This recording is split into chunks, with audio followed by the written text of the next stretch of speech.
Welcome to Preps Plus Extra, the Milwaukee Journal Sentinel's online high school sports show. Hi, I'm Mark Stewart, prep editor of the Milwaukee Journal Sentinel. Joining me as always, JR Radcliffe, sports editor of Now Newspapers. How you doing? I'm doing good, living through a little bit of a thaw here in January, which I'm comfortable with. That's what I prefer, and it means that there aren't going to be as many games canceled down the stretch here when it's really a critical moment to in the conference chase here for a lot of these basketball teams. Yes, we need to knock on wood somewhere so that that we don't. Well, come on, Trey. I don't know what we're gonna do. Yeah, we need some wood here to knock on. But another week, another big Germantown victory. That the boys basketball team over at Germantown is clearly established itself as the clear-cut top-ranked team in the area, and really, and that's cut above everyone else. The question I find myself challenged with, especially lately, is after that where do you go? I mean, really, who's the number two team? This week in the Journal Sentinel rankings, I went with Milwaukee Vincent, even though they lost to a team from down in Chicago last week. Yeah. What are your thoughts on that? I guess I'd still feel Milwaukee Hamilton is still near the top, if not at the top. If we remove Germantown from the equation, we're talking about probably the best player in the area, or at least certainly in the conversation, Kevon Looney, and a team that really just had the one hiccup against Washington, which is a pretty good team, very determined team, and one that could knock off anybody in the city conference. So we're talking about a team in probably the best conference in the state. I think that still holds true for when we're talking about boys basketball. And so as we get to the end of the year, I still expect that's the squad that everybody has to keep an eye on. But again, I mean, Milwaukee Vincent, you mentioned, they're still a team to be considered. And if you're branching out into the suburbs, Sussex Hamilton just incurred their first loss, but still have had a pretty good run at it. And there's a few sleeper teams in there as well. Yeah, I mean, that's kind of the challenge, at least for me when I do these rankings, is okay, a team like Sussex Hamilton, they go pretty much they were undefeated going into last week before they lost to Wisconsin Lutheran. And they get the one loss, and you got to kind of reshuffle the deck as far as the rankings go. But the truth is, it's really hard for teams to go undefeated, especially in Division I.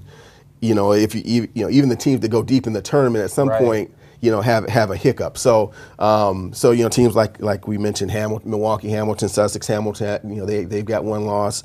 Arrowhead's had a couple of hiccups there, losing to some good teams, and I think with Brookfield Central and last week to Catholic Memorial. So it's boys basketball in particular. There's so much, I think there's so much parity there that it's. You say Hamilton, I say Vincent, someone could say Sussex Hamilton, and I think we would all be, we'd all be right. Yeah, and especially when there is so much film available now. It's not like, Cassville, I think, is the last team to have gone back-to-back undefeated seasons, which is what Germantown is vying to do, and that was in the early 90s from a more remote part of the state where you probably, as a Cassville opponent, if you were a team that was poised to knock them off, you might not see them either on film or in person as often as you can now, especially in the Milwaukee area where everything is pretty compact and you're able to go see a team play on your night off and able to game plan and make sure you know everything about that team before you set foot on the floor. Yeah, and obviously the other difference as we wrap up that part is that Cassville was a small school. Right. Division I, it's a whole different game. Right. Yeah. So we were just talking about Milwaukee Hamilton, one of those teams that's obviously in the running for one of the top teams in the area. Last week the Wildcats defeated Milwaukee Bayview. Here's what Kevon Looney had to say about the victory. Fun. We got a good win, and we came on the road, won a tough game, sort of like the Washington game, but we handled it a little better. Just play our style, kind of play, not to lose, but play to win, to attack the press, attack the pressure, and try to contain Carlin. Last game we played okay, so the last few practices we've been practicing hard on offense, cutting, passing, and today we came and executed. We got to 9 in one quarter. We stuck in on defense, never gave up on defense.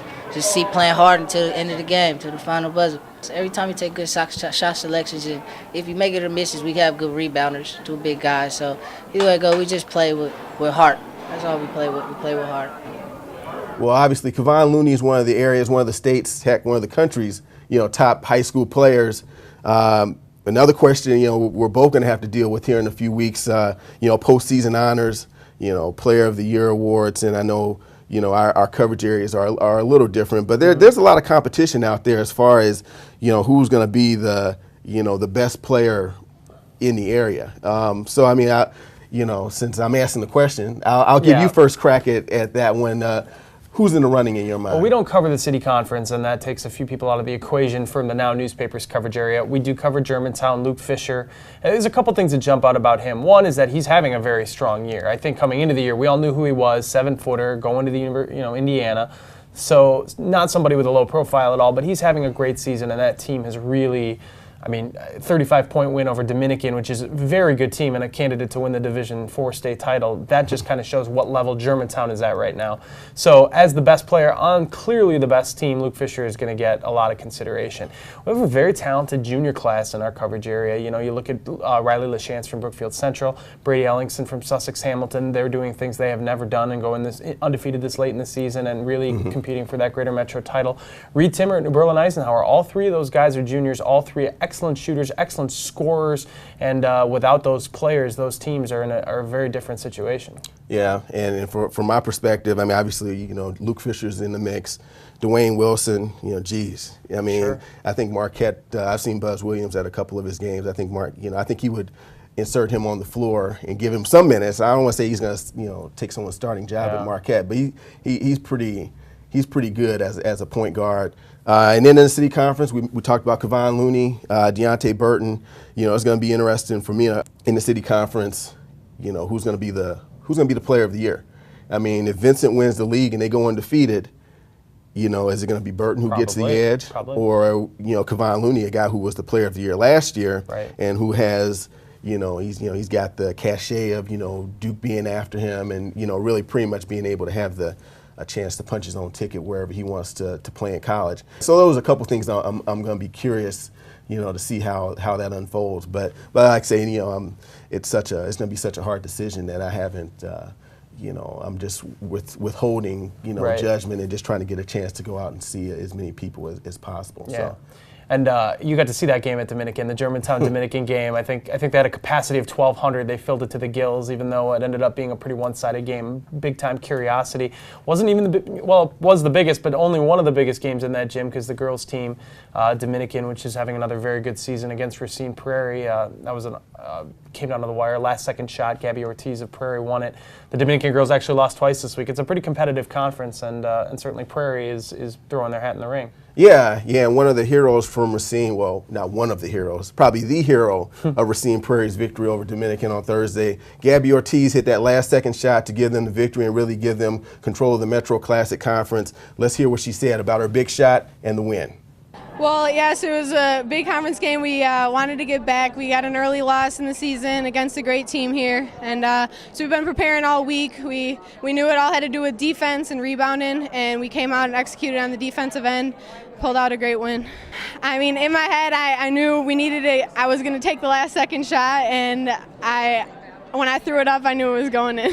As a team, we want to look to win conference. We got a couple big games coming up, and our goal as a team is to go out only with one loss. Well, before we get out of here for this week's episode of Preps Plus Extra, it's Super Bowl week, and everyone has their opinion who's going to win the Super Bowl.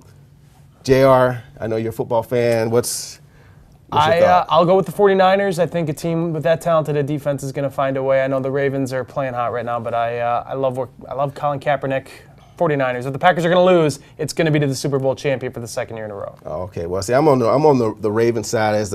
I know there aren't many Cincinnati Bengal fans in Ohio, but if you kids go back in the annals of the Super Bowl, twice the 49ers knocked off Cincinnati in the Super Bowl, and I haven't forgotten about that. All right. So I can't. You're bitter. Yes, I'm a little bitter about that. They could have given them at least one of those wins. Well, that wraps it up for this week's edition of Preps Plus Extra. For more Preps Plus action, be sure to catch me and WTMJ4's Lance Allen every Sunday night at 11 on today's TMJ4. Till next time, take care.